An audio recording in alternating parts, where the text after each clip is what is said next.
Hello friends, स्वागत है आप सभी का यूट्यूब चैनल लो शिक्षा हिंदी में। और हम पढ़ेंगे भारतीय नागरिक सुरक्षा संहिता 2023 की धारा 52। धारा 52 के अंतर्गत है बलात्संग से संबंधित अभियुक्त का चिकित्सा व्यवसायी द्वारा मेडिकल परीक्षण। सबसे पहले जानेंगे ये है, जब धारा 51 के अंतर्गत ये था तो इसकी आवश्यकता क्या पड़ी धारा 52 की। तो धारा 52 की जो आवश्यकता है, एक निर्धारित प्रारूप में अभियुक्त का मेडिकल होगा।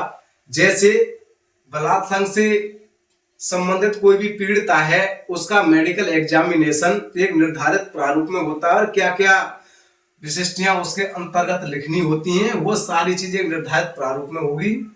अब समझेंगे धारा 52 में इसकी आवश्यकता क्या है। जो अभियुक्त बलात्संग से संबंधित है उसके मेडिकल एग्जामिनेशन किस किस चीज का होना चाहिए, सारा विवरण किसके अंतर्गत है, धारा 52 के अंतर्गत है। तो एक बार मैं आपको दिखाता हूं उनको। सबसे पहले क्या है, जो बलात्संग से संबंधित अभियुक्त है उसके मेडिकल के लिए अभियुक्त और उस व्यक्ति का जो उसे लाया है नाम पता, जो उसे लेकर के आया है उसका नाम पता। इसका मतलब कोई भी अभियुक्त को कौन लेके आता है बलात्संग से संबंधित को, कोई भी पुलिस अधिकारी।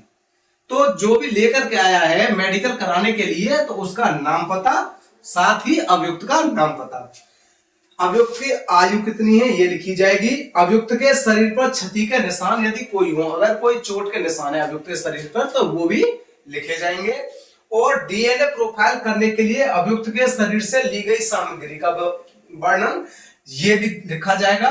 साथ ही उचित ब्यौरे सहित अन्य तात्विक विशिष्टियां। अन्य तात्विक विशिष्टियां से मतलब ये है कि उसमें ये भी बात लिखेंगे कि हाँ, इसके द्वारा किसी के साथ में कोई भी संबंध बनाए गए हैं या उसको चिकित्सा व्यवसायी को जो भी जानकारी मिलती है, जो विवेचना से संबंधित है, जो अन्वेषण में सहायक है, तो वो विशिष्टियां भी चिकित्सा व्यवसायी उसके अंतर्गत लिखेगा। या उसके शरीर पर या उसके कपड़ों पर कोई भी ऐसे तथ्य पाए जाते हैं, कोई भी ऐसा एविडेंस मिलता है जो बलात्संग से संबंधित है, जिससे कोई साक्ष्य मिलता है, कोई पुष्टि होती है इस बात की कि इसके द्वारा बलात्कार किसी के साथ किया गया है या संबंध बनाए गए हैं, उन विशिष्टियों को भी चिकित्सा व्यवसायी उसमें लिखेगा। इस कारण से इस धारा 52 को धारा 51 से अलग रखा गया है कि ये एक निर्धारित प्रारूप में मेडिकल एग्जामिनेशन होगा। आइए इस धारा को समझते हैं विस्तार पूर्वक। धारा 52 बलात्संग के अपराधी व्यक्ति की चिकित्सा व्यवसायी द्वारा परीक्षा। जब किसी व्यक्ति को बलात्संग या बलात्संग का प्रयत्न करने का अपराध करने के आरोप में गिरफ्तार किया जाता है और यह विश्वास करने के उचित आधार हैं कि उस व्यक्ति की परीक्षा से ऐसा अपराध करने के बारे में साक्ष्य प्राप्त होगा, तो सरकार द्वारा या किसी स्थानीय प्राधिकारी द्वारा चलाए जा रहे अस्पताल में नियोजित किसी रजिस्ट्रीकृत चिकित्सा व्यवसायी के लिए और उस स्थान से जहां अपराध किया गया है 16 किलोमीटर की परिधि के भीतर ऐसे चिकित्सा व्यवसायी की अनुपस्थिति में किसी पुलिस अधिकारी के निवेदन पर किसी अन्य रजिस्ट्रीकृत चिकित्सा व्यवसायी के लिए तथा सद्भाव पूर्वक उसकी सहायता के लिए तथा उसके निर्देश के अधीन कार्य कर रहे किसी व्यक्ति के लिए ऐसे गिरफ्तार व्यक्ति की ऐसी परीक्षा करना और उस प्रयोजन के लिए उतनी शक्ति का प्रयोग करना जितनी युक्त रूप से आवश्यक हो, विधिपूर्ण होगा। तो ये क्लॉज 1 था। क्लॉज 1 के अंतर्गत क्या था कि जिस व्यक्ति से जो अपराध का से संबंधित व्यक्ति है या तो पुलिस अधिकारी को ये ऐसे कोई युक्त आधार प्राप्त हुए कि इसके द्वारा बलात्संग किया गया है और इससे ऐसा साक्ष्य प्राप्त हो जाएगा, तो उसको किसी भी चिकित्सा व्यवसायी से पुलिस अधिकारी उसका मेडिकल करा सकता है। ये जरूरी नहीं है कि वो सरकारी हॉस्पिटल में ही उसका मेडिकल हो। घटना स्थल से 16 किलोमीटर, किसमें 16 किलोमीटर परिधि से मतलब है रेडियस। आपकी परिधि से मतलब क्या हो गया, रेडियस है कि इस तरह से ये हो गया, यहां से इस जगह से इस जगह तक, मतलब इतना 16 किलोमीटर परिधि में, इतने एरिया में कहीं पे भी कोई भी अगर चिकित्सा अधिकारी है उससे करा देगा या चिकित्सा व्यवसायी से करा देगा, किसी प्राइवेट डॉक्टर से भी करा सकते हैं उसका मेडिकल। लेकिन उसके लिए क्या होगा, जो धारा 51 में राष्ट्रीय चिकित्सा आयोग अधिनियम के तहत वो अर्हता रखता हो और राज्य चिकित्सा रजिस्टर में उसका नाम दर्ज हो, उस चिकित्सा व्यवसायी से मेडिकल परीक्षण करा सकते हैं 16 किलोमीटर के दायरे में। और धारा 52 में भी अभियुक्त को फोर्सफुली भी उसका मेडिकल किया जा सकता है। ऐसा नहीं है कि उसका वो मेडिकल के लिए मना कर दे तो नहीं किया जा सकता। फोर्सफुली भी जितना आवश्यक बल प्रयोग कर सकते हैं उतना आवश्यक बल प्रयोग करके उसका मेडिकल किया जाएगा और ऐसा साक्ष्य प्राप्त किया जाएगा जो अभियोजन के लिए आवश्यक है।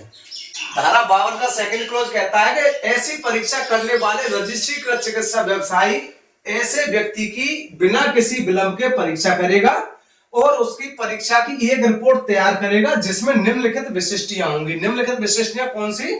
जो मैंने अभी आपको बताई थी कि अभियुक्त का नाम होगा, उसको लाने वाले का नाम होगा, अभियुक्त की आयु होगी उसके साथ में, और अभियुक्त शरीर पर जो भी क्षति के निशान होंगे वो होंगे। इसके अलावा डीएनए प्रोफाइल करने के लिए अभियुक्त शरीर से ली गई सामग्री का वर्णन होगा, क्या डीएनए परीक्षण के लिए उससे लिया गया है।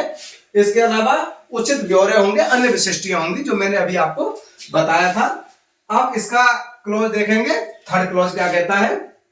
थर्ड क्लॉज कहता है रिपोर्ट में संक्षेप में वे कारण अभिलिखित किए जाएंगे जिनसे प्रत्येक निष्कर्ष निकाला गया हो। तो निष्कर्ष निकाला गया हो तो वो भी कारण लिख दिए जाएंगे कि हाँ इसके द्वारा, अगर डॉक्टर को ऐसा लगता है कि हाँ इसके द्वारा किसी के साथ संबंध बनाए गए हैं, ऐसे साक्ष्य मिले हैं, तो वो भी निष्कर्ष उसमें लिख दिया जाएगा। और क्या लिखा जाएगा? क्लॉज 4 के अंतर्गत है इसके परीक्षा प्रारंभ करने और समाप्त करने का सही समय भी रिपोर्ट में अंकित किया जाएगा। मतलब मेडिकल एग्जामिनेशन जब स्टार्ट किया है तब से और समाप्त किया है तब तक का समय भी लिखा जाएगा और दिनांक भी लिखा जाएगा, कब किस दिनांक में किया है।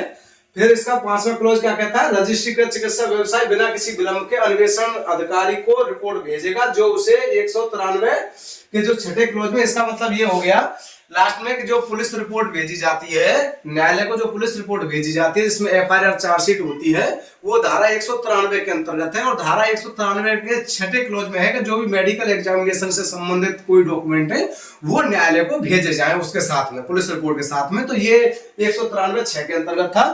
तो ये थी हमारी धारा 52 बलात्कार संघ से संबंधित अभियुक्त की चिकित्सा व्यवसाय द्वारा परीक्षा।